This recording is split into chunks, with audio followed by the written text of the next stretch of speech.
Christmas Eve, 1883. Josiah Callahan dropped to his knees in the snow, cradling a woman he'd never seen before. She wasn't breathing. Her baby screamed against her frozen chest, and his own daughter stood behind him crying, "Daddy, save her! Please save her!" He hadn't saved anyone in 5 years, not since he'd buried his wife and son in the ground behind his barn. But this woman's blue lips, this baby's desperate wail, this child begging him to be the man he used to be. Before you hear what happened next, I invite you to subscribe to my channel and follow this story to the very end. Comment below with your city, so I can see how far this tale travels. Now, let me tell you about the night everything changed. December 24th, 1883, Wyoming Territory. Josiah Callahan hadn't celebrated Christmas in 5 years. Not since Clara and little Thomas were buried on the hill behind his ranch, their graves marked by wooden crosses he'd carved himself. He kept the curtains drawn, the decorations packed away, and his heart locked up tighter than his medicine bag. His daughter Emma, just turned 7, had stopped asking about Christmas trees 2 years ago. She'd learned that some wounds don't heal with time, they just go quiet. That evening, Josiah sat by the fire cleaning his rifle while Emma played with her cornhusk doll on the rug. Outside, the worst blizzard in a decade howled against the cabin walls. Wind screamed through the cracks. Snow piled against the windows until they went dark. "Daddy?" "Yeah, sweetheart? Do you think Santa can fly through storms like this?"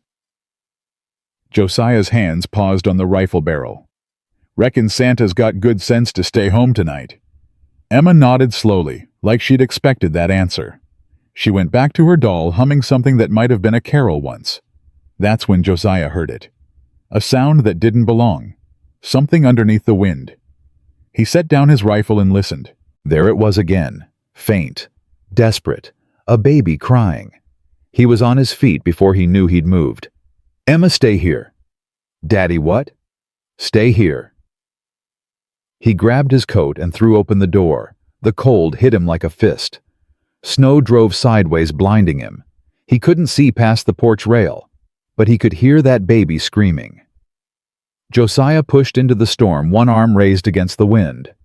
He followed the sound, stumbling through drifts that came up past his knees. The snow soaked through his trousers in seconds. His fingers went numb before he'd taken 10 steps. Then he saw her. A woman collapsed face down in the snow, not 20 feet from his barn. She wasn't moving. But the bundle pressed against her chest was moving, writhing, screaming with everything it had. Josiah ran. He dropped to his knees beside her, turned her over. Young woman, maybe 25, lips already blue skin, white as the snow surrounding her. Her arms were locked around the baby like rigor mortis had already set in, but it hadn't. She was still alive. Barely. Ma'am, can you hear me?" Nothing. The baby's screams grew weaker. That was worse. Josiah knew what weak cries meant in cold like this. He scooped them both up, the woman lighter than she should have been, the baby hot with fever even through frozen blankets. He carried them back through the storm, kicked open his cabin door, and laid them on the floor by the fire. "Daddy!" Emma scrambled back, eyes huge. "Who is that?" "Don't know. Get me blankets. All of them. Now!" Emma ran. Josiah worked fast, stripping the frozen clothes off the woman, wrapping her in quilts, rubbing her hands and feet to get the blood moving. She moaned once, a sound so faint he almost missed it. "That's it," he muttered. "Come on back now. Come on." The baby was worse. A little girl, maybe 4 months old, burning up with fever. Her cry had faded to a whimper. Josiah's hands shook as he unwrapped her.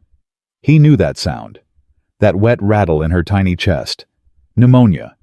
He'd heard it in his own son's breathing the night Thomas died. "Emma, bring me my medicine bag." His daughter froze in the doorway, arms full of blankets. "Daddy, you said you don't—" "Bring it." She dropped the blankets and ran to the trunk in the corner. The trunk he hadn't opened in 5 years. She dragged out the leather bag heavy with instruments and bottles he'd sworn never to touch again. Josiah took it with hands that wouldn't stop trembling. "I'm sorry, Clara," he whispered. "I know I promised, but I can't let another baby die." He worked through the night, crushed herbs for the fever, warmed oil for the baby's chest, spooned sugar water between blue lips when the little one was too weak to nurse.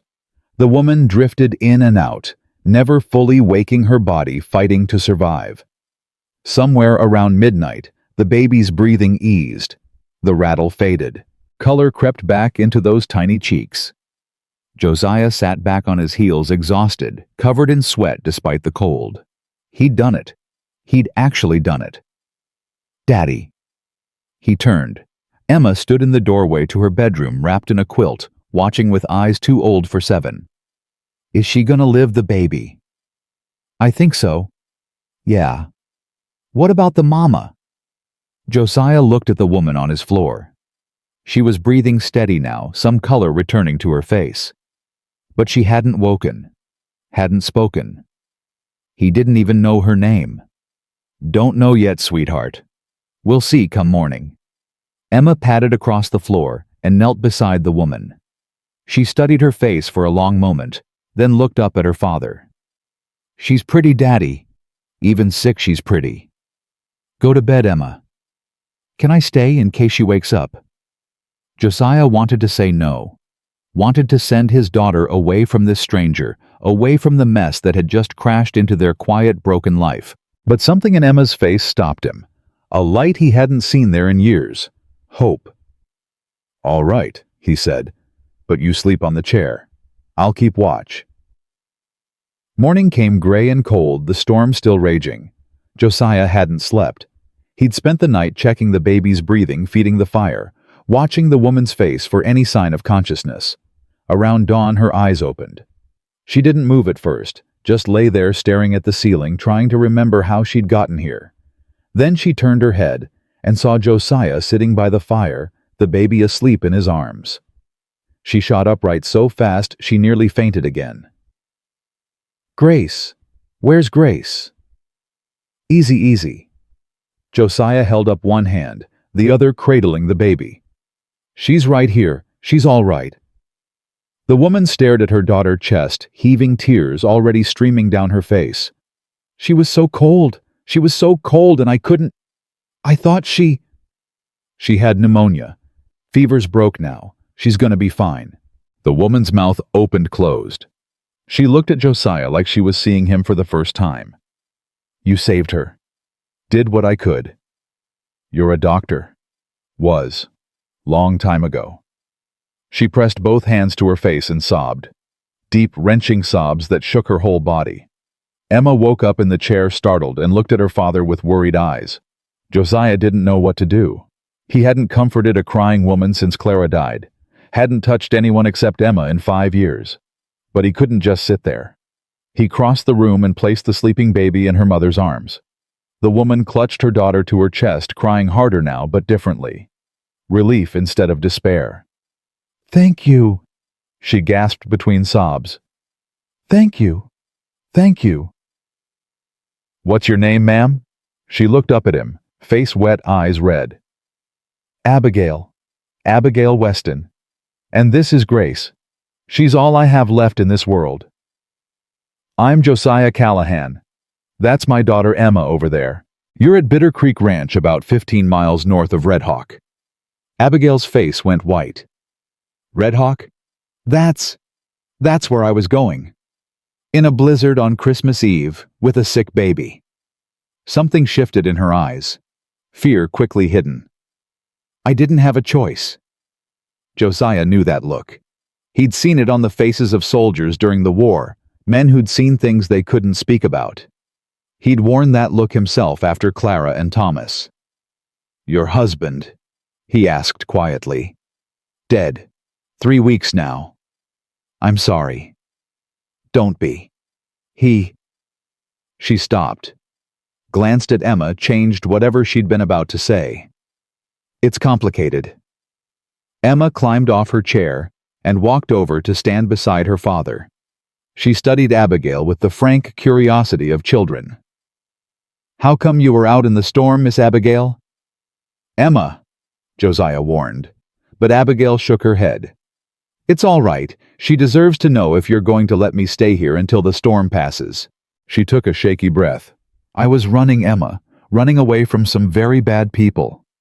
What kind of bad people? Emma. My husband's family. Abigail's voice was flat, now controlled. They want to take Grace from me. Say I'm not fit to raise her. They have money lawyers' connections. I have nothing except her. She looked down at the baby in her arms. So I ran. Thought I could make it to Red Hawk, find the stagecoach west. But the storm came so fast and Grace got sick and She couldn't finish. Josiah's jaw tightened. They chased you into this weather. I don't know, I hope not. But Warren's brother Victor, he's not the kind of man who gives up. Her eyes met Josiah's. I should leave as soon as the storm breaks. I don't want to bring trouble to your door, Mr. Callahan. You can't travel with a sick baby. I don't have a choice. You have a choice right now. The words came out sharper than he'd intended. And right now you're staying put until that little girl is strong enough to travel. That's not negotiable. Abigail blinked at him, surprise flickering across her exhausted face. Emma tugged on Josiah's sleeve. Daddy, can she stay for Christmas? Please? Emma. She doesn't have anywhere to go. And it's Christmas. Mama always said we should help people at Christmas. Josiah felt his chest constrict. Clara had said that. Every year she'd made him deliver food baskets to the poor families in town, even when they'd had barely enough for themselves. It's Christmas, Joe, she'd say. Time for miracles. He looked at this woman, this stranger holding her sick baby on his floor. Looked at his daughter, eyes bright with something he'd thought was gone forever. She can stay, he said gruffly. Until the storm passes and the baby's well. Then we'll figure out what comes next. Emma threw her arms around his waist.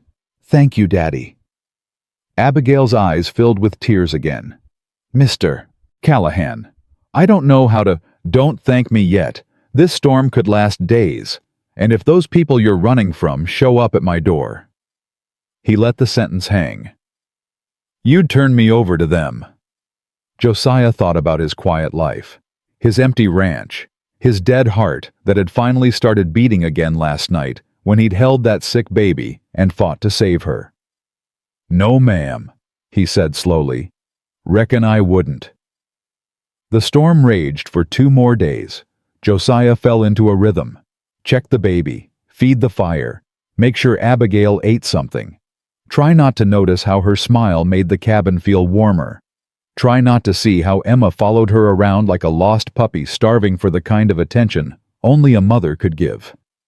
On the second day, Abigail was strong enough to help with chores.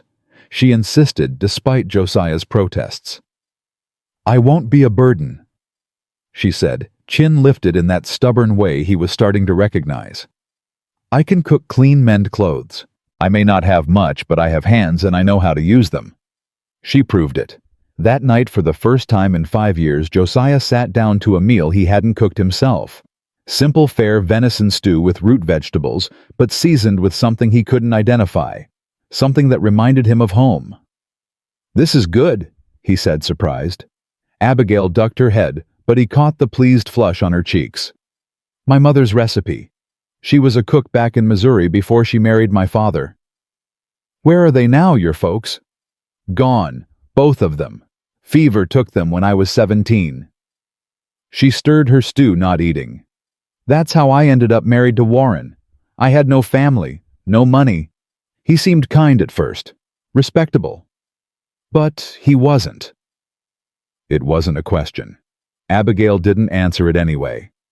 Emma, oblivious to the adult tension, chattered away about the baby. She smiled at me today, Daddy, when I made faces at her. Miss Abigail, did you see? I saw, sweetheart.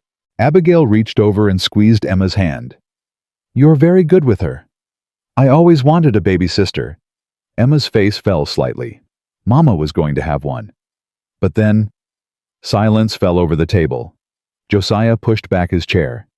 Emma, time for bed. But Daddy? Now. After she'd gone, Josiah and Abigail sat across from each other, the fire crackling between them. "I'm sorry," Abigail said quietly. "I didn't know about your wife. Emma told me. Some of it. It was a long time ago. 5 years isn't that long, I know." She did know. He could see it in her eyes. This woman understood grief in a way most people couldn't. "Emma seems—" Abigail hesitated. "She seems lonely, Mr. Callahan." "Josiah." "And yeah, she is. My fault. I've been dead inside since Clara passed. Emma deserves better. Just don't know how to give it to her. You saved my daughter's life last night." "That doesn't sound like a dead man to me." Josiah had no answer for that. The third morning, the storm finally broke. Josiah woke to silence the absence of wind, startling after days of howling. He went to the window and scraped away frost. Brilliant white everywhere, snow drifted high against the barn, but the sky was clear blue for the first time in a week. He turned to find Abigail, already awake, nursing Grace by the fire. Emma sat beside them, utterly fascinated by the baby eating. "Storms passed," Josiah said. Abigail's hands tightened on her daughter. "I should go then, before I cause you more trouble. Go where snow's 4 feet deep. Roads won't be clear for days. I'll manage. With a 4-month-old baby, I've managed worse." Josiah crossed his arms. "You're not leaving until—" The sound of horses cut him off. Multiple horses moving fast coming up the trail from town. Josiah grabbed his rifle. "Emma, take Miss Abigail and the baby to the root cellar." "Daddy." "Now Emma." Abigail's face had gone white. "It's them. Oh God, it's them, they found me." "We don't know that yet." "It's them. Victor must have tracked me somehow. Mr. Callahan, Josiah, please. You have to understand, they'll take her. They'll take Grace and I'll never see her again. They have the law on their side. They have everything on their side. Then we'll find something they don't have." Josiah checked his rifle, made sure it was loaded. "Get to that cellar. Don't come out till I say it's safe." Abigail grabbed his arm. "They'll hurt you. Victor doesn't care about anything except getting what he wants. He'll kill you if you stand in his way." "Then he better bring more men." "Daddy?" Emma's voice was small, but steady. "Don't let them take the baby, please." Josiah looked at his daughter, then at this woman and her child who had crashed into his life 3 days ago. "Nobody's taking anyone," he said. "Not from my home. Not today." He walked to the door and stepped out onto the porch. 4 riders emerged from the tree line. Well-dressed men, city clothes under heavy coats, not locals. The man in front was tall, lean, with a face like a hatchet, and eyes that showed nothing. He pulled up his horse 20 feet from the porch. "Mr. Callahan, I presume." "Who's asking?" "Victor Weston. I believe you have my sister-in-law and niece in there. I've come to collect them." Josiah raised his rifle. "Reckon you've come a long way for nothing, Mr. Weston." Victor's expression didn't change. "I have legal custody papers, Mr. Callahan, signed by a judge in Montana. That woman is mentally unfit to care for a child. The court has awarded guardianship of my brother's daughter to me." "That's so." "It is. Now I'm willing to be reasonable about this. Hand them over peacefully, and I'll forget about pressing charges for harboring a fugitive." "And if I don't—" Victor smiled. It was the coldest thing Josiah had ever seen. Then things become complicated. Josiah tightened his grip on the rifle. "Mister, I've seen complicated. I spent 3 years patching up boys in a war that killed 500,000 men. I've buried my wife and my son in the ground behind this barn. I've got nothing left to lose and plenty of ammunition." He stepped forward, rifle steady. "So you go back and tell whatever judge signed those papers that he can come up here himself if he wants these children. But you and your boys, you're leaving, now, or the only thing you'll be collecting is lead." Victor's smile faded. For the first time, something flickered in those dead eyes. Calculation. He looked at the rifle, looked at Josiah's face, looked at the cabin behind him. "This isn't over," he said quietly. "Then come back with an army. But today you ride away." Victor held his gaze for a long moment. Then he wheeled his horse around. "You've made a powerful enemy, Mr. Callahan," he called over his shoulder. "I always get what I want, always." Josiah watched them ride away until they disappeared into the snow-covered trees. Then his legs gave out, and he sat down hard on the porch steps, rifle across his knees, hands shaking with adrenaline. Behind him, the cabin door opened. "Josiah?" Abigail's voice was barely a whisper. Are they gone?" "For now."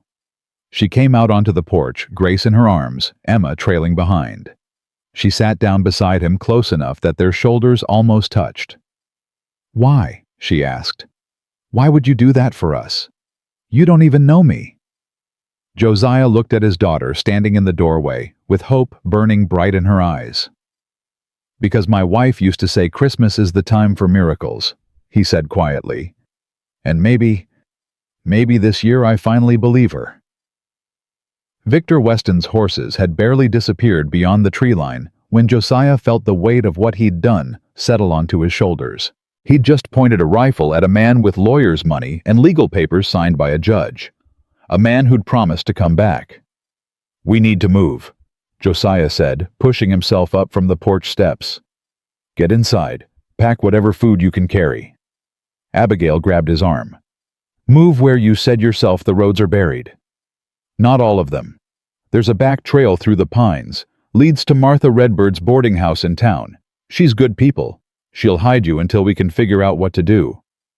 "And you?" "I'll stay here. Draw them off if they come back." "No." Abigail's grip tightened. "Josiah, no. You've already done too much. I won't let you. This isn't about letting Ma'am. This is about keeping you and that baby alive." Emma appeared in the doorway, her small face tight with fear. "Daddy, are those bad men coming back?" Josiah knelt down to meet his daughter's eyes.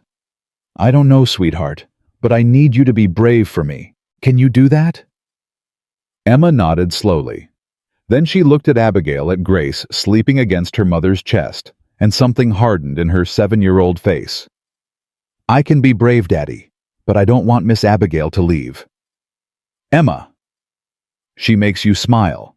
You haven't smiled in forever, and she makes you smile." Josiah's throat closed up.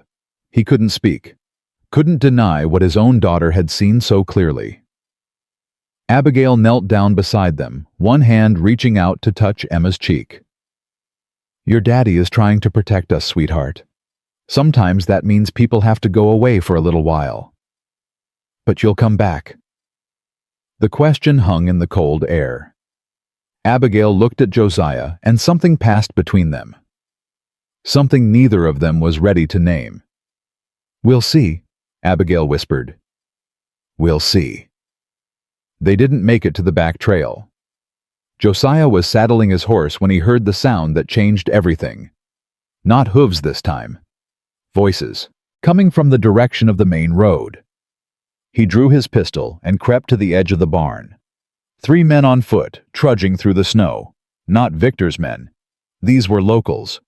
He recognized Silas Cooper from the general store and his 2 grown sons. "Callahan," Silas called out. "We need to talk." Josiah stepped into view, pistol still drawn.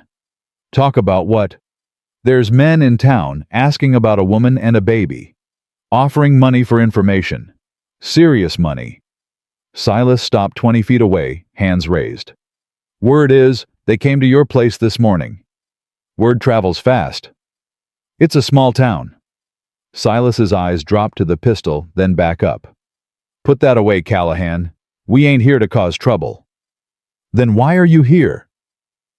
Silas shifted his weight. His sons looked uncomfortable, glancing at each other like they wished they'd stayed home. "Thing is," Silas said slowly, "Victor Weston is offering $500 to anyone who helps him find that woman. And And $500 is a lot of money, more than most folks in Red Hawks see in a year. Josiah raised the pistol. I asked you a question, Silas. Why are you here? Because my wife would skin me alive if I took blood money. Silas actually smiled, just a little. She remembers when your Clara helped her through the fever 3 winters back. Says a man who'd take money to hurt a mother and child ain't a man worth being. Josiah slowly lowered the pistol. So what are you telling me?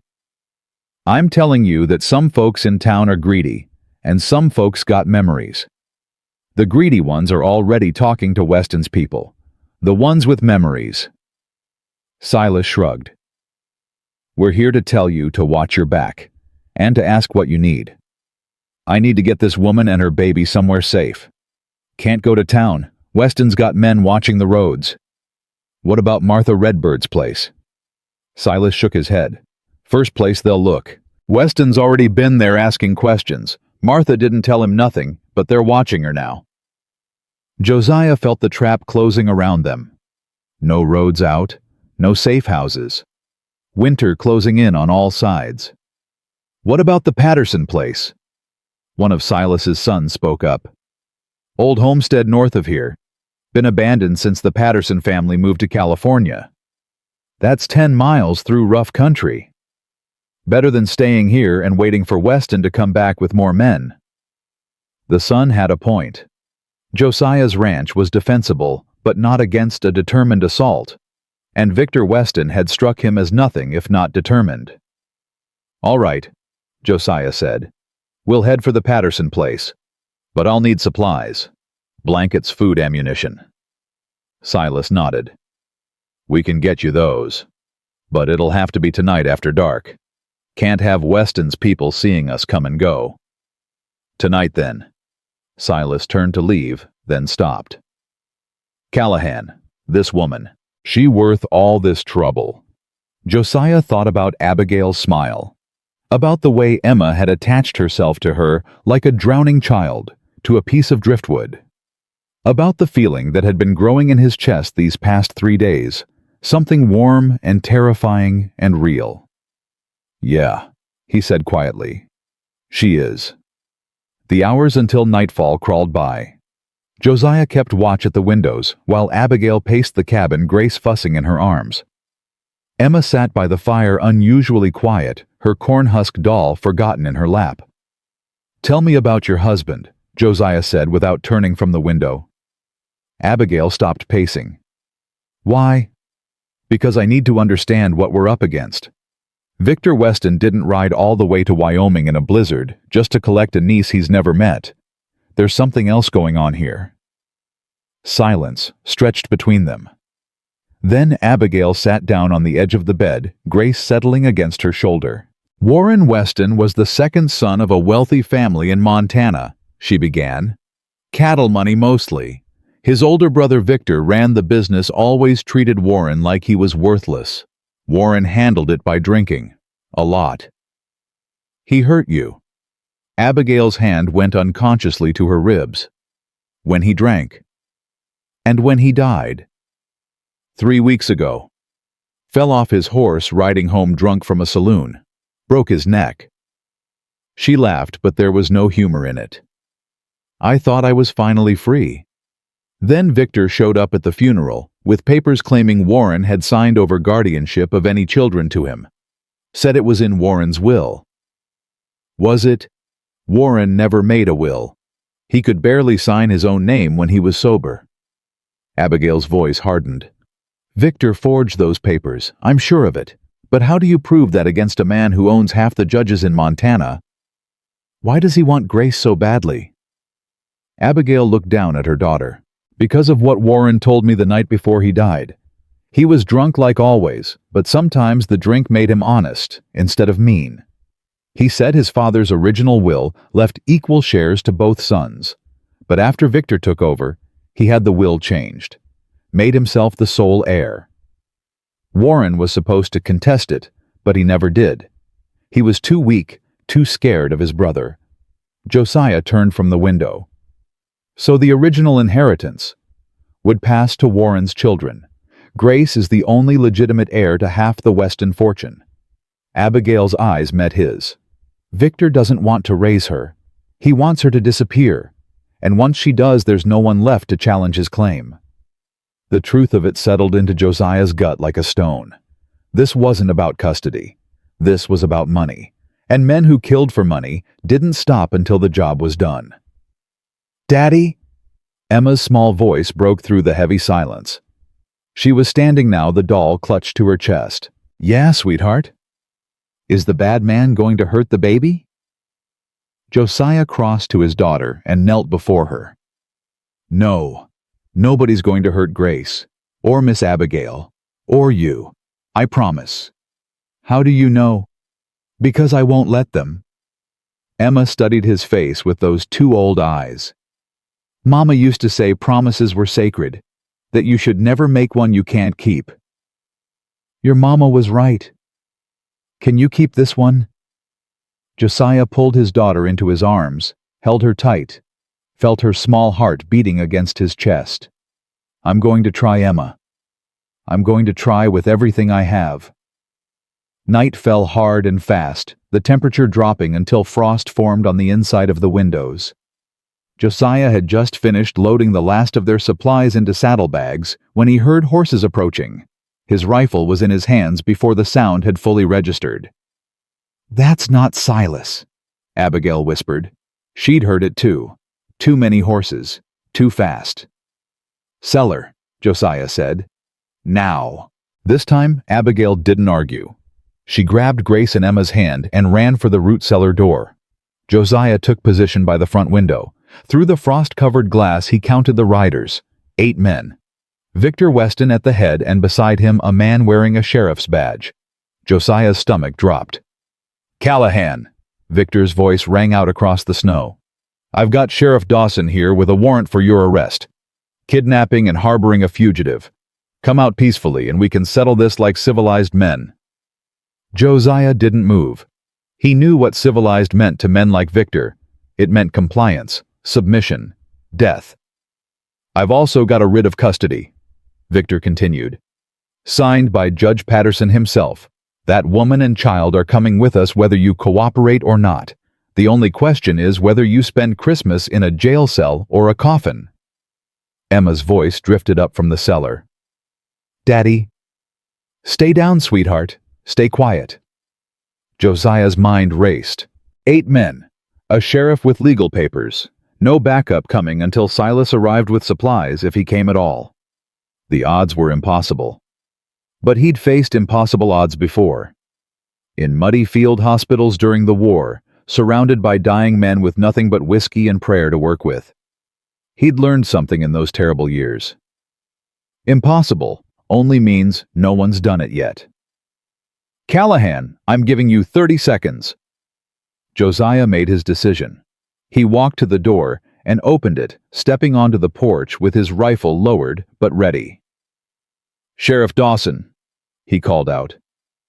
"We've met before.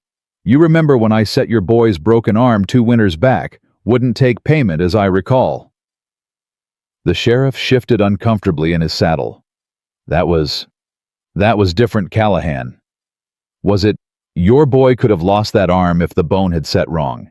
I sat with him for 6 hours making sure the splint was perfect. Your wife brought me coffee and thanked me with tears in her eyes. Callahan. Now you're here to arrest me on Christmas Eve for protecting a mother and baby from a man who wants them dead. That's not... Sheriff Dawson started, but Victor cut him off. Enough of this. Sheriff, do your job or I'll find someone who will. The sheriff's face flushed red, but he dismounted from his horse. Callahan, I'm sorry. The law's the law. I've got papers here that say, papers can lie, Sheriff. Men with money can make papers say whatever they want. That's not for me to decide. That's for a judge. The same judge who signed papers for Victor Weston. Josiah let that sink in. How much did that cost Weston? $100. 200. What's the going rate for a judge's signature in Montana these days? Victor's face twisted with rage. Sheriff, arrest this man now. Sheriff Dawson hesitated. His hand hovered near his pistol, but he didn't draw it. "Callahan," he said quietly, "don't make this harder than it needs to be." "I'm not the one making it hard, Sheriff. He is." Josiah nodded toward Victor. "Ask yourself something. If he's got legal custody, why did he come here with 8 armed men instead of just you and those papers? If everything's above board, why does he need guns to collect a baby?" The sheriff's eyes moved from Josiah to Victor and back. The other riders shifted uneasily. "Mr. Weston," the sheriff said slowly, "maybe we should—" "I didn't pay you to think." Victor's voice was ice. "I paid you to do what I tell you." The words hung in the air. Several of the riders exchanged glances. Sheriff Dawson's face hardened. "You didn't pay me anything, Weston. I'm the law in this territory. I don't work for you." "Don't you?" Victor smiled that cold smile. "Your mortgage, your wife's medical bills, your gambling debts at the saloon in Helena. I own all of it. I own you." Something broke in the sheriff's face. Josiah saw it happen.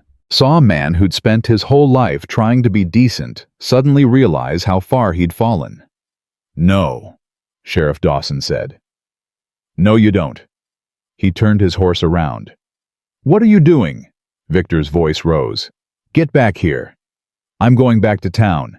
This doesn't feel right. Those papers don't feel right. And I'm not going to help you hurt a mother and child on Christmas Eve." He rode away. 3 of Victor's men went with him.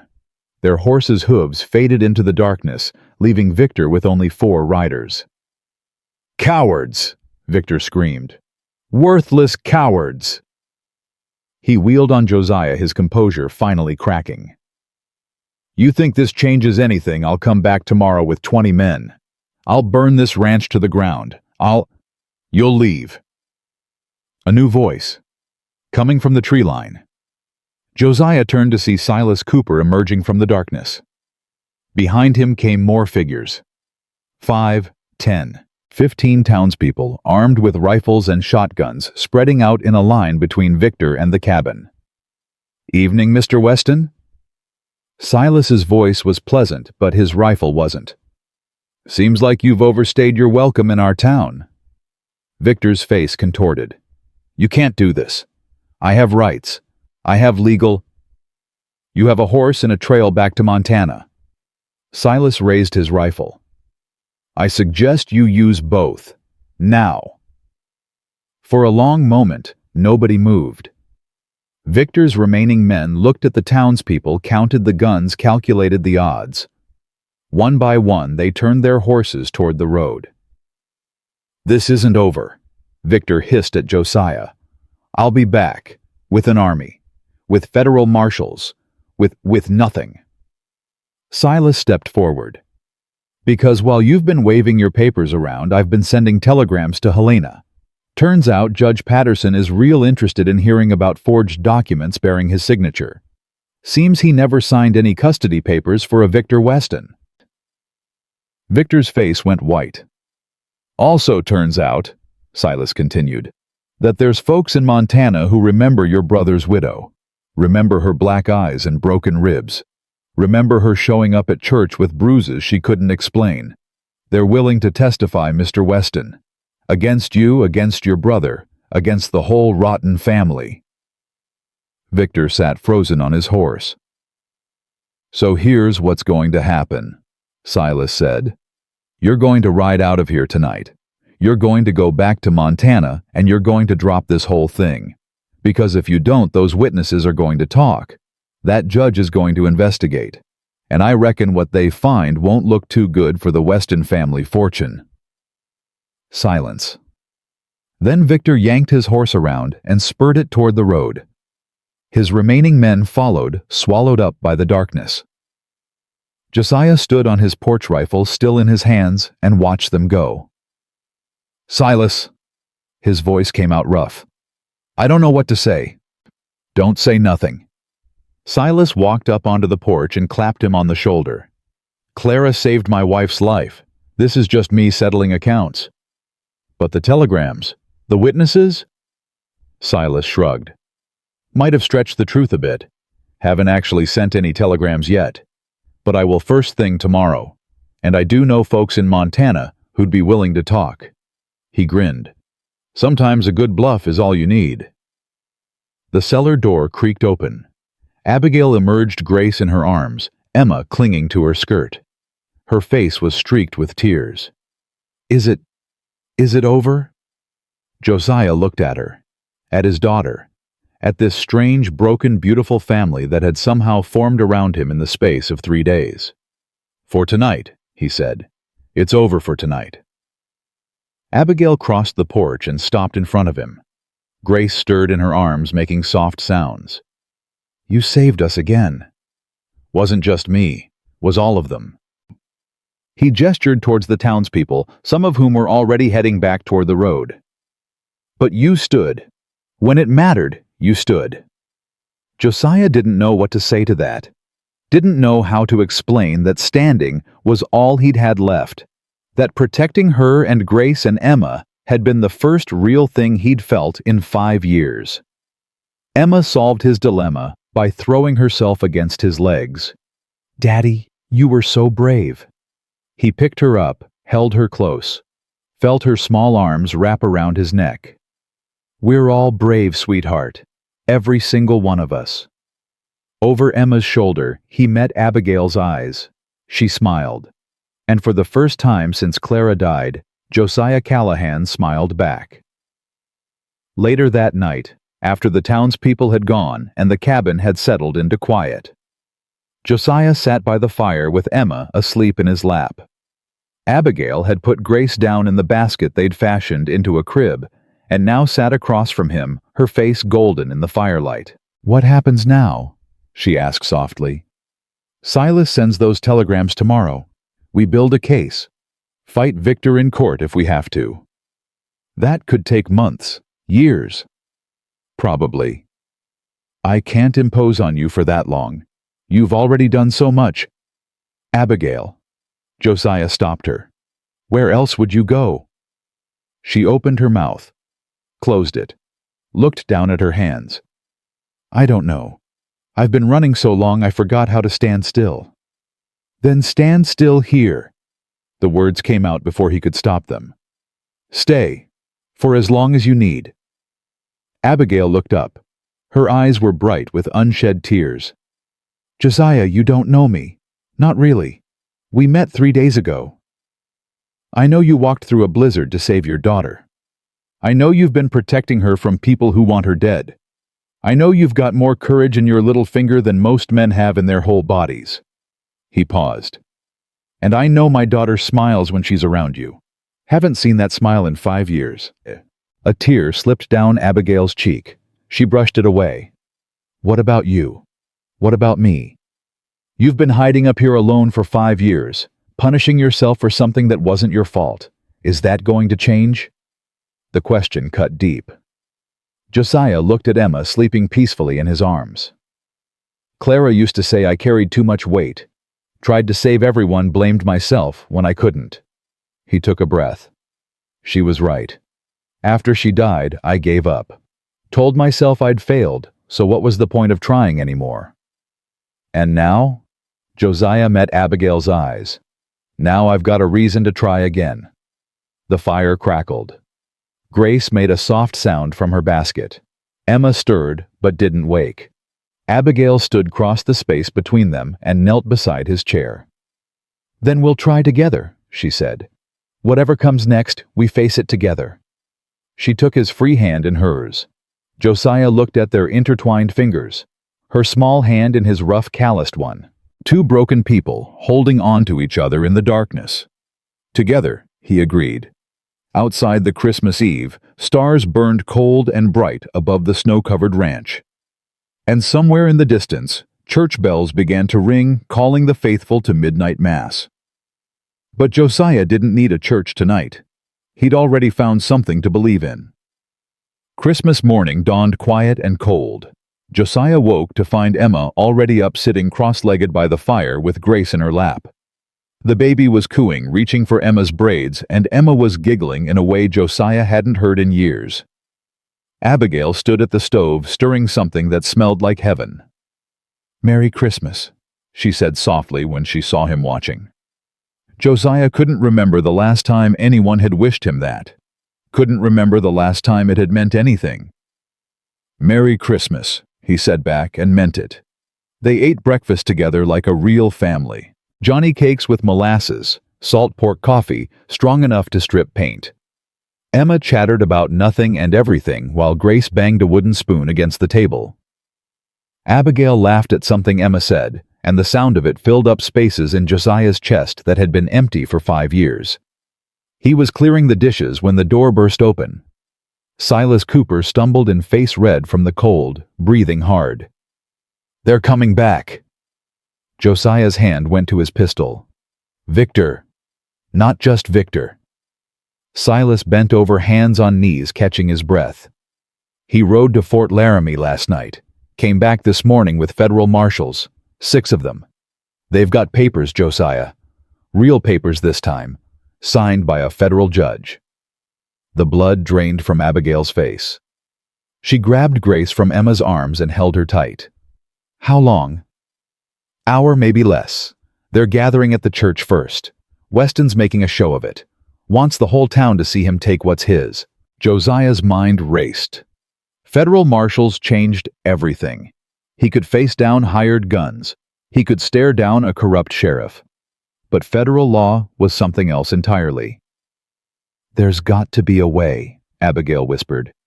"There's got to be something we can do." "There might be." Silas straightened up. "Martha Redbird sent me. She says to bring the woman and baby to her place. Says she knows something that could help." "What kind of something?" "Wouldn't say. Just said it's important. Said it could change everything." Josiah looked at Abigail, at Emma, at the life he'd started to build in the space of 3 days. "All right, let's go." They moved fast. Josiah saddled 2 horses, while Abigail bundled Grace in every blanket they had. Emma insisted on coming, and there wasn't time to argue. They rode hard through snow that came up to the horses' chests. The trail to town was dangerous in good weather. In the aftermath of a blizzard, it was suicide. But they didn't have a choice. Halfway there, Emma's horse stumbled. The animal went down hard, throwing Emma into a snowdrift. Josiah was off his horse before the scream left his throat. "Emma! Emma!" She sat up, face pale, clutching her arm. "Daddy, it hurts!" He checked her arm quickly, feeling for breaks. "Nothing, just bruised." "Can you ride with me?" "I think so." He lifted her onto his horse, settled her in front of him. Emma's injured horse was struggling to stand. Its leg wasn't broken, but it couldn't carry a rider anymore. "Leave it," Silas said. "We don't have time." They pressed on. Martha Redbird's boarding house sat at the edge of town, a 2-story building that had seen better days. Martha herself was waiting on the porch when they rode up. She was a small woman, weathered by years of hard living, but her eyes were sharp as broken glass. "Inside," she said. "Quickly." They dismounted and hurried through the door. Martha closed it behind them and threw the bolt.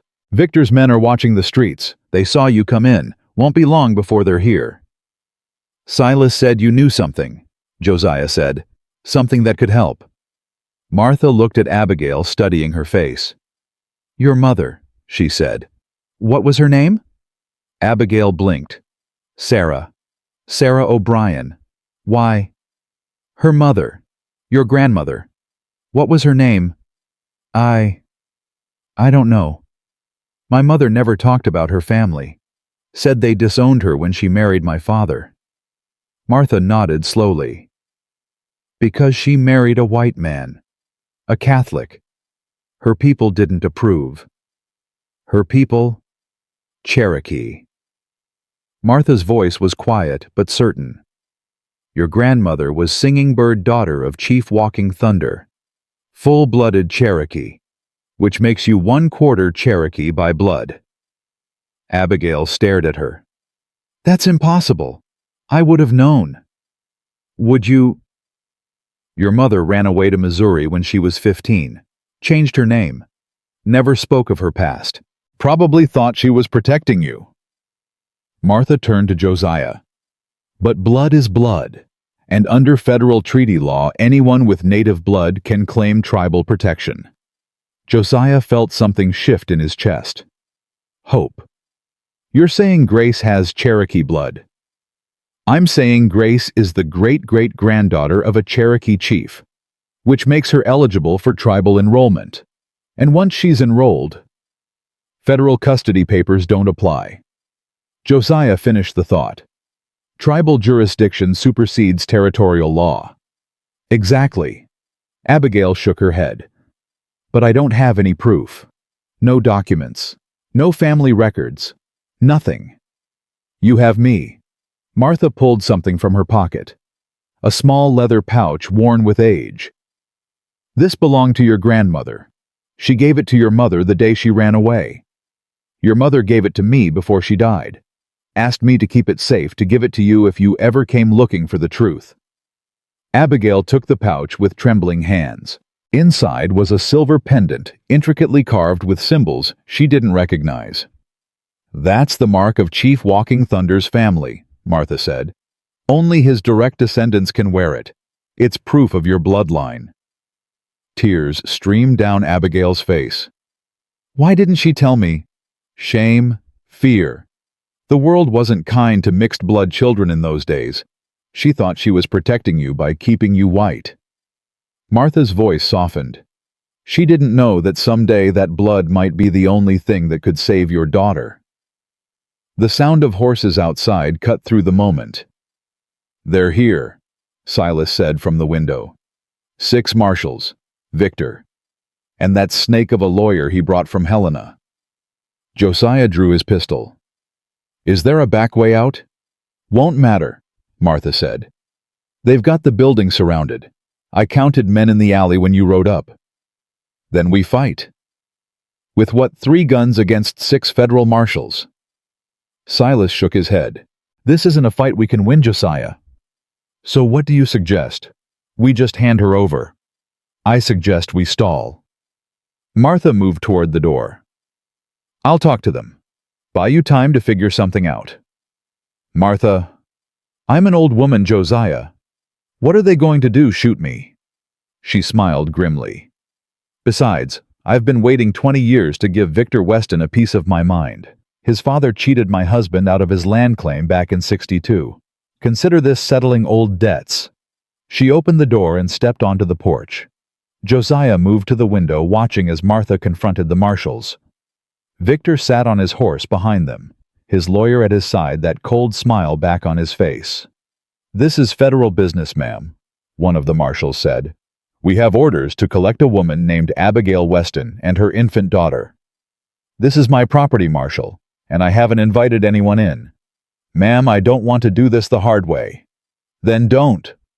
Martha's voice was steel. You boys ride all the way from Fort Laramie to steal a baby on Christmas morning. That what you signed up for when you pinned on those badges? The marshal shifted uncomfortably. We're just following orders. Orders from who? That man. Martha pointed at Victor. You know what kind of man he is? You know what his family does to people who get in their way. That's enough. Victor pushed his horse forward. Marshal, this woman is obstructing justice. Remove her. The marshal hesitated. Mr. Weston, she's just an old woman. I said remove her. Inside the boarding house, Josiah's grip tightened on his pistol. If they touched Martha, he'd wait. Abigail's voice stopped him. She was staring at the pendant in her hands, something changing in her face. I have to go out there. Abigail, no. If I don't, they'll hurt Martha. They'll hurt all of you. She looked at Josiah, tears still wet on her cheeks. This pendant might prove my Cherokee blood, but it won't mean anything if the marshals take Grace before we can file for tribal enrollment. So what are you saying?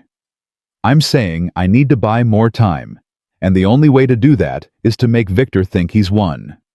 She handed Grace to Emma. Take care of her. Whatever happens, take care of her. Miss Abigail, Emma started. Promise me, Emma. Promise me you'll protect her like she's your own sister." Emma's small face hardened with determination. "I promise." Abigail kissed Grace's forehead, then turned to Josiah. "Don't do anything stupid," she said. "I'll come back. I swear I'll come back." Before he could stop her, she walked out the door. Josiah watched through the window as Abigail crossed the porch, hands raised in surrender. "I'm the one you want," she called out. "Leave these people alone." Victor's smile widened. "Mrs. Weston, how lovely to see you being reasonable for once. I'll go with you, peacefully, but only if you give me your word that no one here gets hurt. You're hardly in a position to negotiate. And you're hardly in a position to drag an unconscious woman through town on Christmas morning." Abigail's chin lifted. "People are watching, Victor. The whole town is watching. You want to look like a monster in front of everyone?" Victor's jaw tightened. He glanced around, noticed the faces and windows, the townspeople gathering at the edges of the street. "Fine," he said through clenched teeth. "No one gets hurt. Now where's the baby?" "Inside. But she's sick. Running a fever. You drag her out into this cold, she won't survive the journey." The lawyer leaned over and whispered something in Victor's ear. Victor's eyes narrowed. "You're stalling." "I'm being practical. That child is worth a fortune to you, isn't she? Dead, she's worth nothing." Another whispered conference. Then Victor nodded. "The baby stays here until she's well enough to travel. 3 days. But you come with us now." "Agreed." "No." Josiah burst through the door, pistol raised. "She's not going anywhere." The marshals drew their weapons. 6 guns aimed at Josiah's chest. "Put it down, mister," the lead marshal warned. "Put it down, or we'll put you down." "Josiah." Abigail's voice was calm, steady. "Josiah, listen to me. This is the only way. 3 days. I can survive 3 days. He'll kill you. The moment you're out of sight of the town, He won't. He needs me alive until he has Grace." She stepped toward him close enough that the marshals tensed but didn't fire. 3 days. That's all you need. Find a way to prove my bloodline. Get Grace enrolled with the Cherokee. Save my daughter." Josiah's hand shook. Every instinct screamed at him to shoot, to fight, to die, protecting this woman he'd only known for 3 days, but somehow couldn't imagine living without. But Emma's face flashed through his mind. Grace's tiny fingers. The promise Abigail had made his daughter keep. Slowly he lowered his pistol. 3 days, he said, his voice rough. "If you're not back in 3 days, I'm coming for you." Victor laughed. "Touching. Marshal, take her." They put Abigail on a horse, tied her hands to the saddle horn. She looked back once as they led her away, her eyes finding Josiah's across the snow. Then she was gone. Josiah stood in the street watching until the riders disappeared around the bend. "What now?" Silas asked quietly. Josiah turned back toward the boarding house where Emma stood in the doorway holding Grace. "Now," he said, "we find out if Martha's story is true, and we do it before Victor decides 3 days is too long to wait." The next 48 hours were a blur of desperate activity. Silas rode to the telegraph office and sent messages to every Cherokee contact he could think of. Martha dug through decades of correspondence looking for anything that could confirm Abigail's ancestry.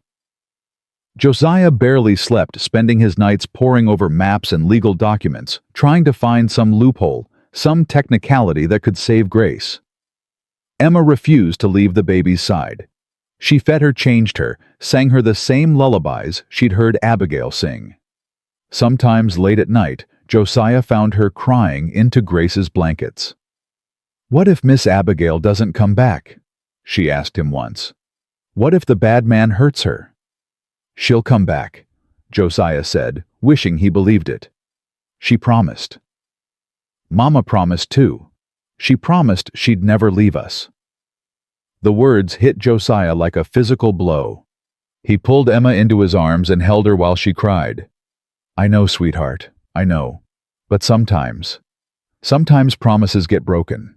Not because we want them to be, Just because life is hard and unfair and things happen that we can't control, then why make promises at all? Josiah thought about that. Thought about Clara, about Thomas, about Abigail's face as they led her away. Because promises aren't about what we can guarantee, he said slowly. They're about what we're willing to fight for, what we're willing to die for. Miss Abigail made a promise to come back, and I made a promise to save her daughter. Those promises might break, but we make them anyway, because that's what love is. It's fighting for something even when you know you might lose. Emma was quiet for a long moment. Do you love Miss Abigail, Daddy? The question hung in the air. I don't know, Josiah admitted. I've only known her 3 days. But do you love her? He looked at his daughter, saw the desperate hope in her eyes. The same hope he'd been trying to ignore in his own heart. Yeah, he said finally. I think maybe I do. On the morning of the 3rd day, a rider came. Not from Victor, from the Cherokee Nation. His name was Thomas Crow Feather, and he'd ridden 200 miles in 36 hours. He was tall, lean, with a face that looked carved from stone and eyes that missed nothing. I received your telegram, he said to Martha, about the girl claiming Cherokee blood. It's not just a claim. Martha showed him the pendant. This belonged to Singing Bird. I knew her before she died, knew her daughter too. Thomas Crow. Feather took the pendant, studied it carefully. Something shifted in his expression. Where did you get this? Singing Bird's daughter gave it to me 20 years ago, asked me to keep it safe for her child. Her child being Abigail O'Brien, now Abigail Weston, mother of the baby we're trying to protect. Thomas Crow Feather looked at Grace sleeping in Emma's arms. This pendant is authentic, he said slowly. I recognize the markings. My grandmother was Singing Bird's cousin. That would make this child my distant relation. Josiah felt hope surge in his chest. Then you can help us. I can do more than help. Under the Treaty of New Echota, any person of Cherokee blood has the right to tribal enrollment, and once enrolled, they fall under tribal jurisdiction, not territorial law. He looked at Josiah. Where is the child's mother? Taken, by a man named Victor Weston. He's holding her at his camp outside town, waiting to collect the baby. Then we need to move fast. Thomas Crow Feather pulled a folded document from his saddlebag. This is a tribal enrollment certificate signed by the Cherokee Council. Once the child's name is on it, no federal marshal can touch her. What do we need? A witness to confirm bloodline, the pendant, and the child herself. He paused. But there's one problem. The enrollment must be witnessed by a tribal elder. I'm not old enough to qualify. Josiah's hope deflated. Then what do we do? There's an elder in the territory, Chief Joseph Black Wolf. He lives 3 hours north of here. Thomas Crow Feather met Josiah's eyes. If we ride now, we can be back before Victor comes for the child. 3 hours there, 3 hours back. That's 6 hours minimum. Then we'd better not waste time. Josiah turned to Silas. Can you hold this position? Keep Victor's men away until we get back. Silas nodded grimly. We'll hold. Just don't take too long. Josiah knelt before Emma. I have to go, sweetheart, but I'll be back. I promise. Emma's lip trembled. You said promises get broken sometimes. This one won't. He kissed her forehead. Take care of Grace. Don't let anyone take her. Can you do that? Emma straightened her small shoulders. I can do it, Daddy. That's my girl. He stood, looked at Grace one more time, then turned to Thomas Crow Feather. Let's ride. They pushed the horses hard, faster than was safe, faster than was smart. The trail north was treacherous, but Thomas Crow Feather knew every twist and turn. They didn't speak, didn't need to. Both men understood what was at stake. 2 hours into the ride, they heard gunfire behind them. Josiah pulled up his horse, heart pounding. That came from town. We can't go back. Thomas Crow Feather's voice was tense, but certain. If we don't get that enrollment, nothing else matters. But Emma, Silas will protect her. He gave his word. The gunfire continued, distant but distinct. 3 shots. 4. Then silence. Josiah's hands shook on the reins. Every instinct screamed at him to turn back to protect his daughter. To Josiah. Thomas Crow Feather's voice cut through his panic. Trust the people you left behind. Right now, the best thing you can do for your daughter is finish this. He was right. Josiah knew he was right. But knowing didn't make it any easier. They rode on. Chief Joseph Black Wolf lived in a small cabin at the edge of Cherokee territory. He was ancient, nearly 90 years old, with skin like weathered leather, and eyes that had seen 3 generations of broken treaties and stolen land. But his mind was still sharp. Thomas Crow Feather explained the situation while Josiah paced, mind still on those gunshots, still on Emma. Chief Black Wolf listened without interrupting. Then he examined the pendant, turning it over in his gnarled fingers. This belonged to my aunt, he said finally. Singing Bird. I remember when her daughter ran away. Broke her heart. Then you can confirm the bloodline? Thomas Crow Feather asked. I can do better than confirm it. I witnessed Singing Bird's daughter's birth. I held that baby in my arms the day she came into this world. He looked at Josiah. This child you're trying to protect.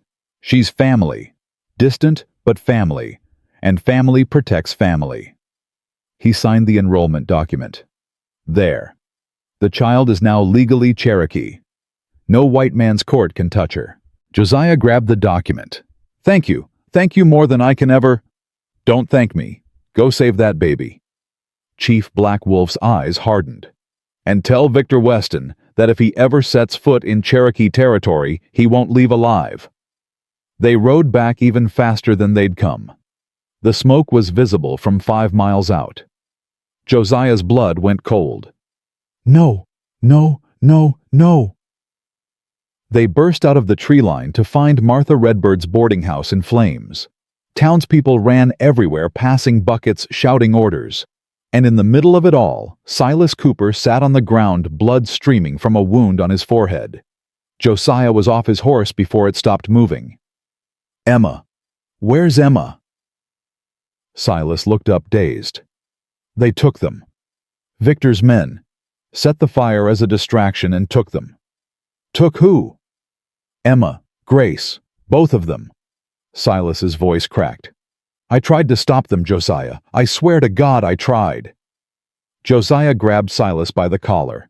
Where? Where did they take them? Victor's camp, the old mill on the river. But Josiah. He was already running for his horse. Josiah, wait. Thomas Crow. Feather caught his arm. You can't go alone. They'll kill you. Then I die, but I'm not leaving my daughter with that monster. 5 minutes. Give me 5 minutes to gather men. I don't have 5 minutes. You won't save anyone dead. Thomas Crow. Feather's grip tightened. 5 minutes. Then we ride together. Josiah looked at the burning building, at the chaos around him. 5 minutes. He could give him 5 minutes. But if Emma was hurt, if Grace was harmed, 5 minutes wouldn't matter. Because Victor Weston would die. Tonight. Whatever it took. 5 minutes felt like 5 hours. Josiah stood with Thomas Crow Feather at the edge of the burning chaos, watching men gather.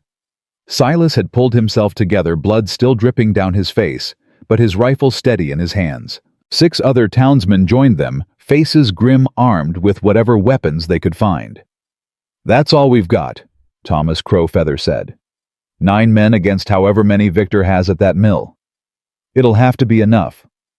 Josiah. Silas grabbed his shoulder. There's something else you need to know. They didn't just take Emma and Grace, they took Abigail too. Josiah's blood stopped. What? Victor brought her back to town an hour ago. Paraded her through the streets like a trophy. Then when the fire started, his men grabbed her along with the children. Silas's voice dropped. She fought like a wildcat, Josiah. Bit one of them clean through his hand. But there were too many. All three of them. Victor had all three of them. Josiah mounted his horse without another word. They rode hard for the old mill. The structure sat a mile outside town, abandoned since the lumber company went bust 3 years back. Perfect place for a man who didn't want witnesses. Thomas Crow Feather raised his hand, signaling a halt at the tree line. "Guards," he said quietly. "2 at the entrance, probably more inside." Josiah counted. 2 guards, visible, rifles in hand. A third man walked the perimeter. Inside, the mill lamplight flickered through the broken windows. "I count at least 8 horses," Silas murmured. "Plus Victor makes 9. 9 against 9. Even odds, except Victor's men were professionals. Hired guns who killed for money. The townsmen were farmers, shopkeepers, fathers. "We need a distraction," Thomas Crow Feather said. "Something to draw the guards away." "I'll do it." One of the townsmen stepped forward. Young kid, barely 20. "I'm the fastest rider. I can lead them on a chase while you hit the mill." "That's suicide." "Maybe." The kid's jaw set. "But that little girl in there?" "She came into my store last week, bought a penny candy and said, 'Thank you, sir,' like I was somebody important. Nobody's ever called me sir before." He looked at Josiah. "I ain't letting them hurt her."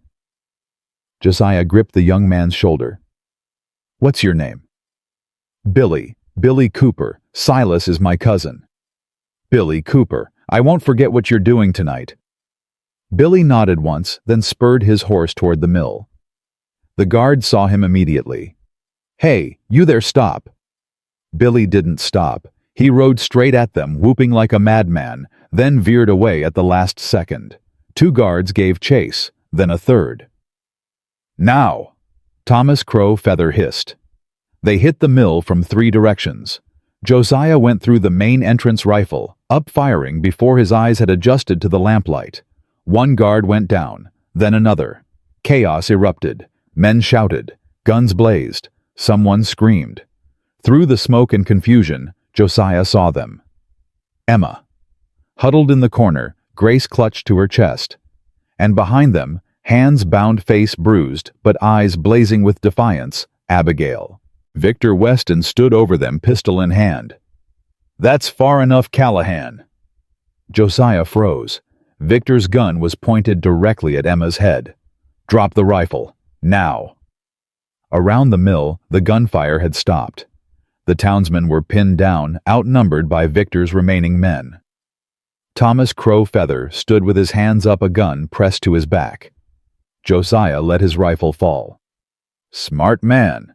Victor smiled that cold smile. "Now let's discuss terms." "There are no terms. You're done, Weston." "Am I?" Victor gestured at the men surrounding them. "I count 6 guns on my side and exactly 1 on yours. Seems like I'm far from done." "The baby's Cherokee." Josiah pulled the enrollment document from his coat. Signed by Chief Joseph Black Wolf himself. Witnessed by Thomas Crow Feather of the Cherokee Nation. She's under tribal jurisdiction now. Your custody papers are worthless. Victor's smile flickered, just for a second. "Let me see that." Josiah held up the document. Victor snatched it, scanned it quickly. His face went pale. "This is a trick, a forgery. Call it what you want, but the Cherokee Council will recognize it. So will any federal court that isn't in your pocket." Josiah stepped forward. "It's over, Victor. You've lost." "I haven't lost anything." Victor's composure cracked. "That baby is worth millions. Millions. I didn't come all this way, didn't do everything I've done to lose to some half-breed document and a washed-up frontier doctor." "What you've done?" Abigail's voice cut through the tension. "You mean murder my husband, forge custody papers, try to kidnap my daughter? Your husband was a drunk and a failure. He didn't deserve that inheritance. And you do, a man who'd steal from a baby." Victor turned the gun toward Abigail. Shut up. Shut up or I'll... You'll what kill me? Abigail laughed, but there was no humor in it. Go ahead. Kill me in front of all these witnesses. Kill a Cherokee baby's mother while a tribal representative watches. See how far you get. Victor's hand trembled. The gun wavered. In that moment of hesitation, Emma moved. She grabbed the lantern beside her and threw it. Not at Victor. At the oil-soaked rags piled against the wall. The mill exploded into flame. Everything happened at once. Victor screamed as fire caught his coat. His men scattered, some running for the exits, others trying to beat out the flames. Thomas Crow Feather tackled the guard behind him. Josiah lunged for Emma. He scooped her up, Grace still in her arms, and ran for the back exit. Behind him, he heard Abigail struggling with her bonds. "Josiah, I'm stuck!" He turned back. Abigail was tied to a support post, flames climbing the walls around her. "Take the children," she screamed. "Get them out! I'm not leaving you. You have to save them first." Josiah's heart tore in two directions. Emma was sobbing against his chest. Grace was wailing, and Abigail was surrounded by fire. "Emma?" He set his daughter down, pressed Grace into her arms. "Run. Run to the tree line and don't stop." "Daddy." "Run." Emma ran. Josiah turned back into the inferno. The heat was unbearable. Smoke choked his lungs. He couldn't see, couldn't breathe, could only push forward toward where he'd last seen Abigail. "Abigail. Here, I'm here." He found her by feel, grabbed the ropes binding her wrists. His fingers fumbled with the knots. Too tight. Too many. "Cut them." Abigail coughed. "Use your knife." He drew his blade, sawed through the ropes. One strand. Two. The fire roared closer. The final rope gave way. Josiah grabbed Abigail's hand and pulled her toward the exit. A burning beam crashed down in front of them. He shoved her sideways through a gap in the flames, felt fire lick at his back. Then they were outside. Cold air hit his scorched lungs like a blessing. He fell to his knees, coughing, retching. Abigail collapsed beside him. "The children," she gasped. "Where are the children?" "Daddy, Daddy." Emma's voice, coming from the tree line. Josiah looked up. His daughter stood at the edge of the trees, Grace still in her arms, safe. Alive. He started to rise, and Victor Weston stepped out of the burning mill behind him. The man was a nightmare. Half his face was burned, his clothes smoldered, but the gun in his hand was steady. "Nobody leaves," Victor said, his voice raw with pain and rage. "Nobody leaves until I get what's mine." Josiah put himself between Victor and Abigail. "It's over, Weston. Your men are gone. The mill's burning down. You've got nothing left." "I've got this gun, and I've got a bullet for everyone who crossed me." Victor raised the pistol. "Starting with you." Josiah braced for the shot. It never came. A rifle cracked from the tree line. Victor's body jerked. His gun fell from nerveless fingers. He looked down at the red bloom spreading across his chest, then back up at Josiah. "How?" he whispered. Then he fell face first into the snow and didn't move again. Josiah turned. Sheriff Dawson stood at the edge of the trees, rifle still raised, smoke curling from the barrel. Behind him stood a dozen townspeople, men and women who'd finally found their courage.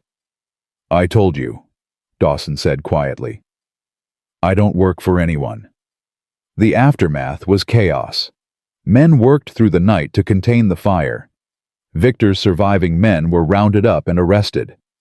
The federal marshals, when they finally arrived, took one look at the Cherokee enrollment documents and the dead body of Victor Weston and decided this was no longer their problem. "Tribal jurisdiction," the lead marshal muttered, shaking his head. "Can't argue with that."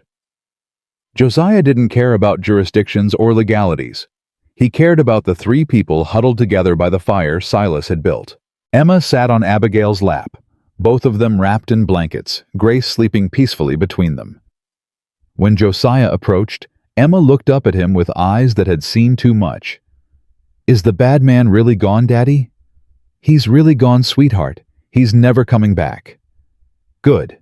Emma's voice was fierce. He was mean, and I'm glad he's dead. Josiah didn't have the heart to tell her that was wrong. Maybe it was.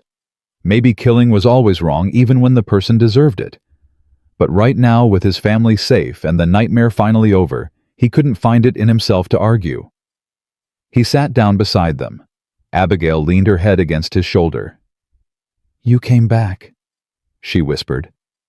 "I promised I would." "I know, but promises get broken sometimes. Not this one." He put his arm around her, drew them all close. "Not ever this one." They sat like that until dawn broke over the mountains. 3 days later, the town of Red Hawk held a funeral. Not for Victor Weston. His body had been shipped back to Montana to a family that would never know the full truth of what he'd done. No, this funeral was for Martha Redbird's boarding house, which had burned to the ground along with 20 years of memories. Martha herself stood at the front of the crowd, dry-eyed and dignified. "A building's just wood and nails," she said when people offered condolences. "What matters is the people inside it, and we all got out alive. That's what I'll remember."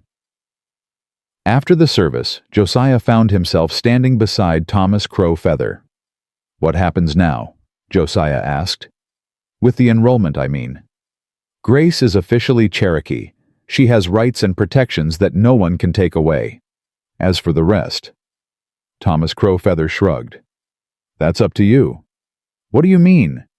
"The Weston estate in Montana. With Victor dead and no other heirs, it all goes to Grace. The cattle, the land, the business. Everything." Thomas Crow Feather looked at him. "She's a very wealthy little girl, Josiah. She'll need someone to manage that wealth until she's old enough to do it herself." Josiah hadn't thought about that. Hadn't thought about anything beyond keeping them alive. "I don't know anything about running a cattle empire." "You don't have to. There are people who can help. What matters is that Grace has someone who loves her making decisions on her behalf. Someone who'll put her interests first." Thomas Crow. Feather smiled slightly. "I have a feeling you're that person." Before Josiah could respond, Emma ran up and grabbed his hand. "Daddy, Miss Abigail wants to talk to you. She says it's important." Josiah found Abigail standing alone at the edge of town looking out at the mountains. "Emma said you wanted to see me." "I've been thinking." Abigail didn't turn around. "About what happens next." "What do you mean?" "Victor's dead. Grace is safe. The immediate danger has passed." She took a breath. "Which means I don't have a reason to impose on you anymore." Josiah's heart stopped. "You're leaving." "I should. You've already done so much, risked so much. You almost died in that fire because of me." "I'd do it again." Abigail finally turned. Her eyes were bright with tears. "That's the problem, Josiah. You would do it again. You'd keep risking everything for me and Grace, and eventually your luck would run out. Eventually, something would happen that even you couldn't survive. So you're running away to protect me." "I'm trying to do what's right." Josiah stepped forward, took her hands in his. "You want to know what's right. What's right is you and Grace staying here. What's right is Emma having someone to call Mama again. What's right is me waking up every morning knowing my family is safe and whole." His voice cracked. "I spent 5 years alone, Abigail. 5 years pushing everyone away because I was scared of losing them. I don't want to be scared anymore." Tears spilled down Abigail's cheeks. "You barely know me. I know you walked through a blizzard to save your daughter. I know you faced down a man who wanted you dead and never flinched. I know my daughter loves you, and my heart." He swallowed hard. "My heart hasn't felt this alive since Clara died. Josiah, stay, please. Not because you have nowhere else to go, but because this is where you belong. With me, with Emma, as a family." Abigail stared at him for a long moment. Then she smiled through her tears. "You're a stubborn man, Josiah Callahan.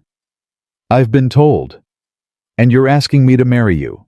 Is that what this is?" The word hit him like lightning. Marriage. He hadn't said it, hadn't even consciously thought it, but now that she'd spoken it. "Yeah," he heard himself say. "I reckon I am." "You reckon?" "I'm asking, Abigail Weston, will you marry me?" She laughed, a sound full of joy and relief, and something that might have been love. "On one condition." "Name it." "You have to ask Emma first. If she says no, I won't do it." Josiah grinned. "I think I can handle that." He found Emma sitting on a fence post, watching Grace sleep in a basket beside her. "Sweetheart, I need to ask you something." "What, Daddy?" "How would you feel if Miss Abigail stayed with us? Not just for a little while, forever." Emma's eyes went wide. "Forever. Forever. She'd be your new mama, and Grace would be your sister." For a terrible moment, Josiah thought Emma would say no, thought the memory of Clara was too fresh, the wound too raw. Then Emma threw her arms around his neck. "Yes, yes, yes, yes. Can she really stay? Really, truly?" "If you're okay with it." "I'm okay with it, Daddy. I'm so okay with it." Emma pulled back, suddenly serious. "But you have to promise to love her, Daddy. Not just take care of her. Really love her." Josiah felt tears prick at his eyes. "I promise, sweetheart. I already do." The wedding took place on New Year's Day, 1884. The whole town came. Silas Cooper served as best man. Martha Redbird stood up for Abigail. Emma held Grace throughout the ceremony, beaming so bright she could have lit up the night sky. Sheriff Dawson performed the ceremony, having been granted special authority by the territorial governor. When he pronounced them man and wife, Josiah kissed Abigail in front of everyone, and the town erupted in cheers. "Ladies and gentlemen," Dawson announced, "I present Mr. and Mrs. Josiah Callahan and their daughters, Emma and Grace." Their daughters. The words hit Josiah like a wave. Not his daughter and her daughter. Their daughters. A family whole and complete. That night, after the celebrations had died down and the guests had gone home, Josiah stood on his porch, looking up at the stars. Abigail came to stand beside him, wrapped in one of Clara's old shawls. "What are you thinking about?" "Clara, Thomas." He paused. "Whether they'd approve." Abigail slipped her hand into his. "I think they would. I think anyone who loved you would want you to be happy." "I am happy. Happier than I thought I'd ever be again." "Good." She leaned against him. "Because I'm not going anywhere. You're stuck with me now." Inside the cabin, Emma started singing. A lullaby, the same one Abigail had taught her, the one Abigail's mother had sung to her as a child. Grace's fussy cries gradually quieted. "Listen to that," Josiah murmured. "I know. She's a natural mother, that one. She's had a good teacher." They stood together in the cold winter night, listening to their daughter sing their baby to sleep. And for the first time in 5 years, Josiah Callahan felt like he was exactly where he was supposed to be. Spring came to Wyoming, like a promise finally kept. The snow melted from the mountains, rushing down in streams that turned the fields green. Wildflowers pushed through the mud. Birds returned from wherever birds go when winter comes. And at Bitter Creek Ranch, life settled into something Josiah had almost forgotten existed. Peace. 3 months had passed since the wedding. 3 months of building a new normal. Emma helped Abigail with breakfast every morning, standing on a stool to reach the stove, learning to flip Johnny cakes without burning them. Grace had started crawling, getting into everything, keeping both women running after her. And Josiah had started practicing medicine again. Not officially. Not with a sign on his door or patients lined up outside. But word had spread about what he'd done for Grace that first night, and people started coming. A rancher with a broken arm. A pregnant woman worried about her baby. A child with a fever that wouldn't break. He helped them all. "You should open a proper practice," Abigail said one evening, watching him clean his instruments. "This town needs a real doctor." "I'm not a real doctor anymore." You saved my daughter's life. You saved mine. You've helped a dozen people in the last month alone. She touched his face. What would you call that if not a doctor? Josiah didn't have an answer. That night he dreamed of Clara. She stood in their old kitchen, the one from before, young and beautiful and whole. She was smiling at him. Joe, she said, using the name only she had ever called him. It's okay. What's okay? All of it. The new wife, the new daughter, being happy again. Her smile widened. That's what I wanted for you. That's what I always wanted. I miss you. I know. And that's okay too. She reached out, touched his chest where his heart beat. There's room in here for both. Love doesn't work like a bank account. Loving them doesn't mean you love me less. I'm scared. Scared I'll lose them too. You might. Life doesn't make promises, Joe, but you've learned something most people never learn. She started to fade. You've learned that the risk is worth it, that loving someone is worth the possibility of losing them. That's called courage, Joe, and you've finally found it. He woke with tears on his face. Abigail stirred beside him. Josiah, what's wrong? Nothing. He wiped his eyes. Nothing's wrong. Everything's exactly right. She didn't press, just moved closer, laid her head on his chest, and held him until dawn. The trouble started on a Tuesday. Josiah was in town, picking up supplies from Silas's store, when a stranger rode in. Well-dressed man on an expensive horse, wearing the kind of suit that didn't belong anywhere west of St. Louis. He asked for directions to Bitter Creek Ranch.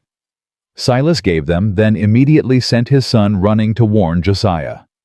The message arrived 10 minutes after Josiah got home. By then the stranger was already there, standing on the porch talking to Abigail. Mr. Callahan. The stranger extended his hand. My name is Edward Pierce. I'm an attorney from Helena. Josiah didn't shake. We've had enough lawyers around here to last a lifetime. I understand, and I'm not here to cause trouble.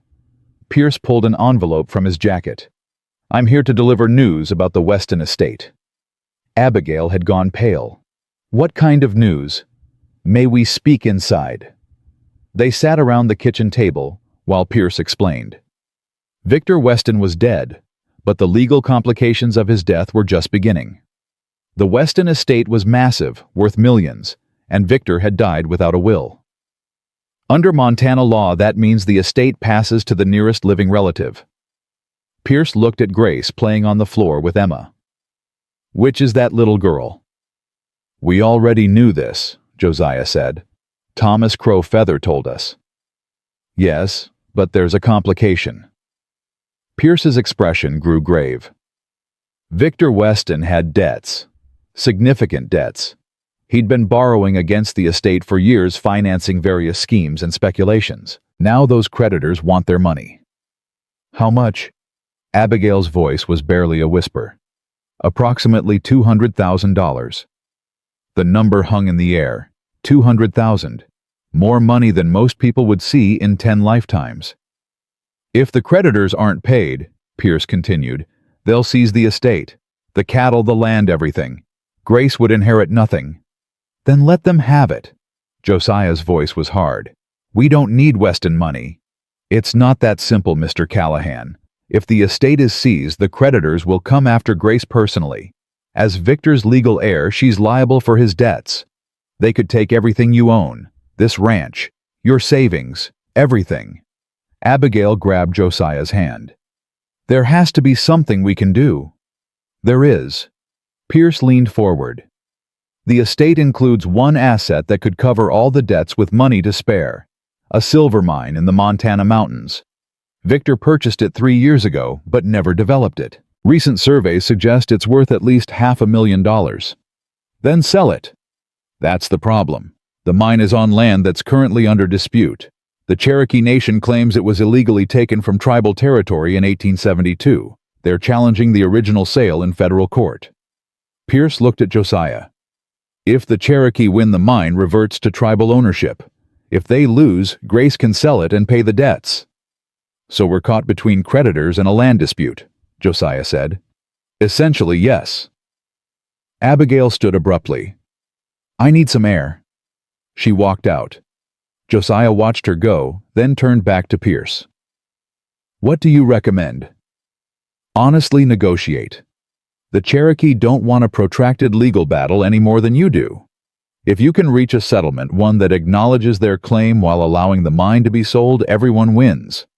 And if we can't, then this goes to court. And courts are unpredictable, Mr. Callahan, especially where Indian affairs are concerned.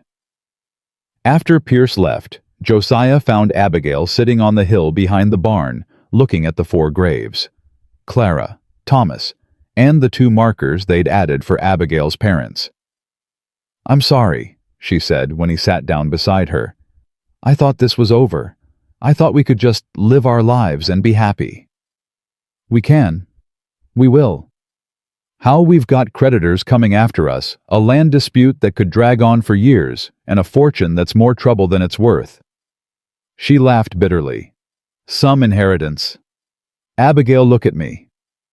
He turned her face toward him. I don't care about the money. I don't care about the estate. All I care about is you, Emma, and Grace. The rest is just noise. But if they take the ranch, then we start over. Wouldn't be the first time. Won't be the last. He kissed her forehead. We survived Victor Weston.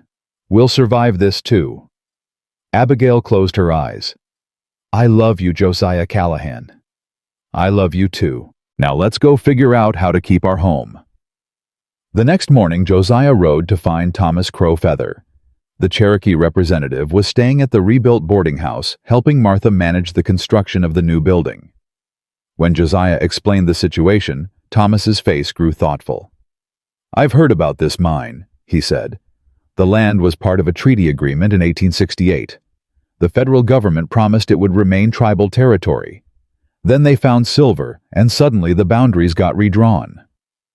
So the Cherokee claim is legitimate. Absolutely. But proving it in court is another matter. The federal government doesn't like admitting it broke its own treaties, even when the evidence is overwhelming. Josiah leaned forward. What if we didn't go to court? What do you mean?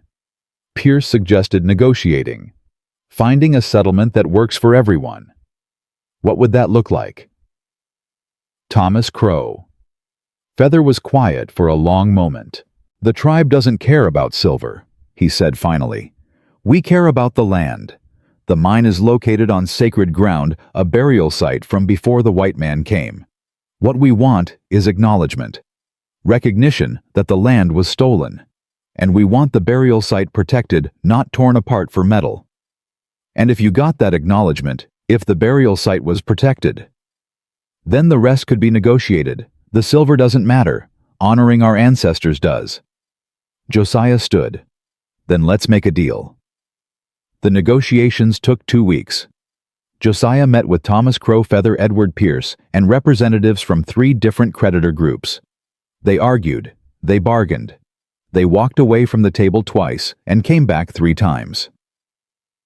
Through it all, Josiah kept thinking about Clara, about what she would have done.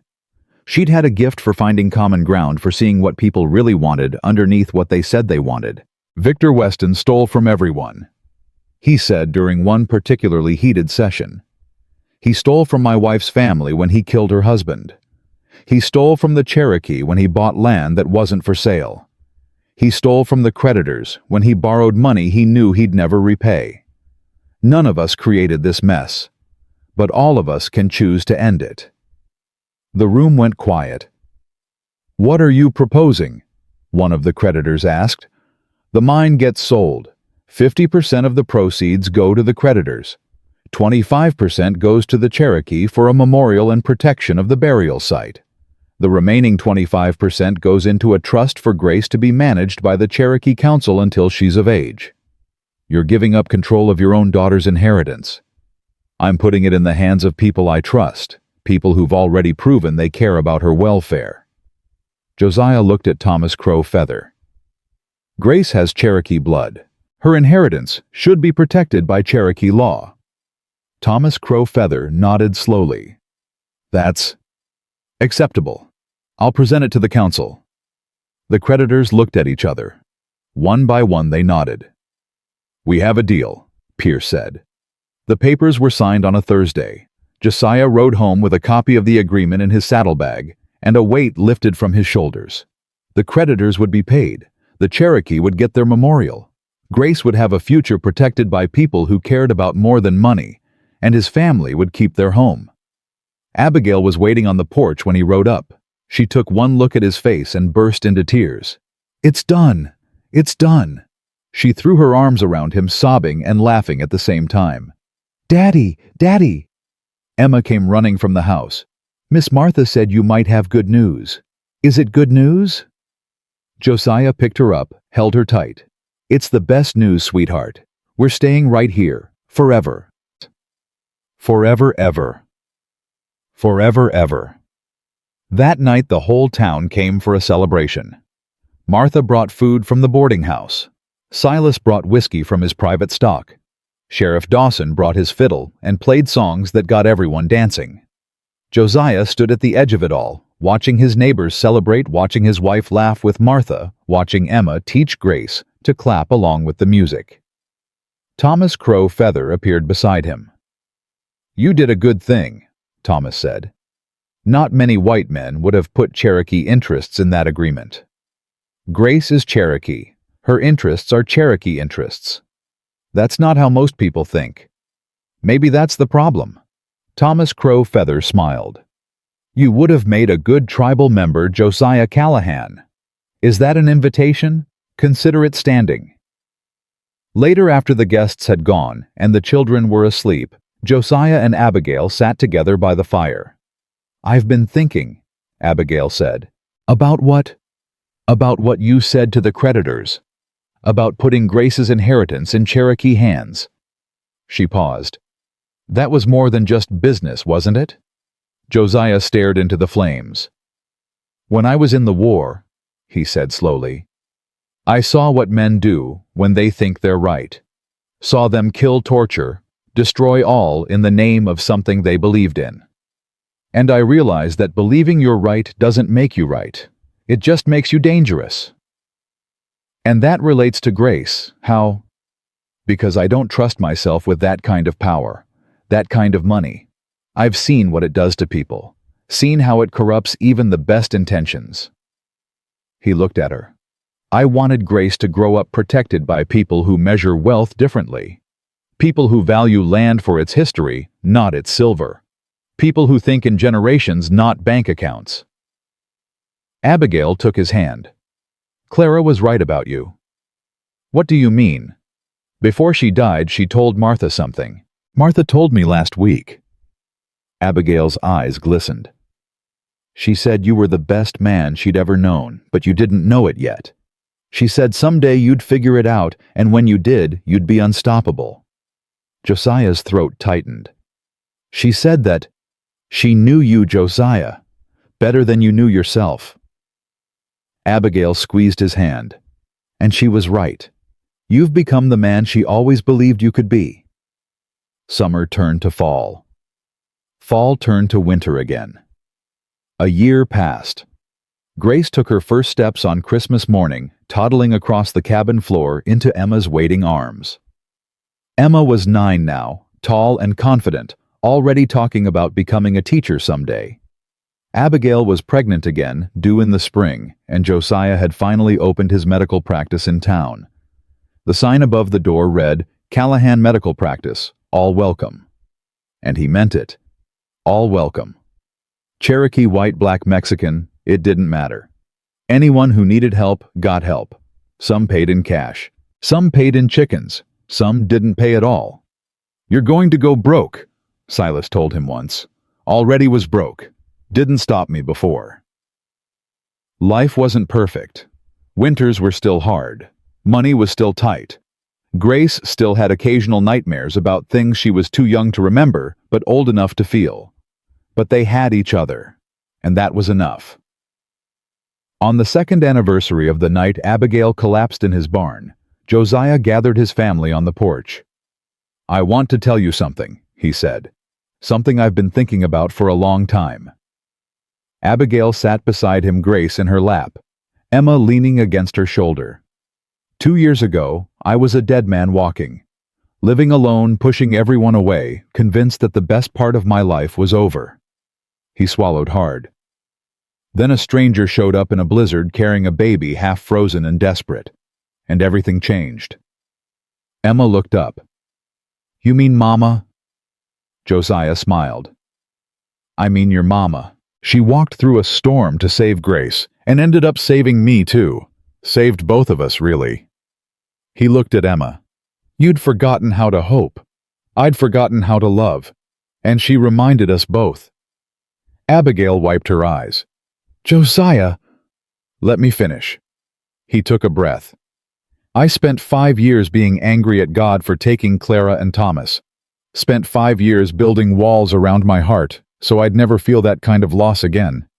But walls don't protect you. They just make you lonely. He put his arm around Abigail, pulled Emma close. This right here, this family, this is what Clara wanted for me. What she prayed for every night before she died. She knew I couldn't survive alone.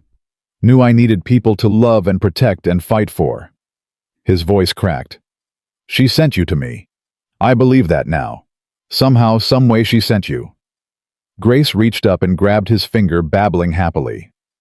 And you, Josiah said, smiling down at her. You're the miracle that made it all possible. The reason your mama braved that storm. The reason I remembered who I used to be. He lifted her up, kissed her forehead. You saved us all, little one. Just by being born. That night, after the children were asleep, Josiah walked up the hill to the graves. He knelt beside Clara's marker, placed his hand on the cold stone. I kept my promise, he said quietly. I found happiness again, found love, found a family worth fighting for. He paused. I hope you can see it from wherever you are. I hope you know that I never stopped loving you. Never will. A breeze rustled through the pines. Soft, gentle, like a whisper. Josiah smiled. Thank you, he said. For sending them to me. For believing I was worth saving, even when I didn't believe it myself. He stood, looked up at the stars. I'll take care of them, Clara. I'll love them the way you loved me. I promise. He walked back down the hill. Abigail was waiting on the porch, wrapped in a blanket. Everything okay? Everything's perfect. He took her hand. Let's go inside. It's cold out here. Josiah. Yeah. I'm glad I got lost in that blizzard. He kissed her soft and slow. Me too. Me too. 40 years later, an old man sat on that same porch, watching his grandchildren play in the yard. Emma had become a teacher, just like she'd dreamed. She'd married a Cherokee man she'd met at one of the tribal gatherings, raised 4 children, taught hundreds more. Grace had grown into a formidable woman, combining her Cherokee heritage with her mother's fierce determination. She'd used her inheritance to build schools on tribal lands, fund medical clinics in poor communities, fight for justice in ways her birth father never could have imagined. Abigail had passed peacefully in her sleep 3 years ago, surrounded by family holding Josiah's hand until the very end. He missed her every day. But he wasn't alone. He'd never be alone again. Grandpa? One of the children ran up onto the porch. Tell us the story again, about the Christmas blizzard. Josiah smiled, settled back in his chair. Well, he said. It was December of 1883.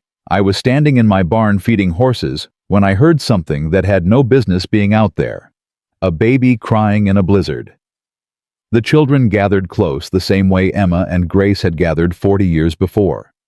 And Josiah told them the story of how love found him in a storm. How courage grew from loss. How family wasn't about blood, but about who you'd walk through fire for. He told them about Clara, who'd taught him how to love. About Abigail, who'd taught him how to live again. About Emma and Grace, who'd given him a reason to be brave.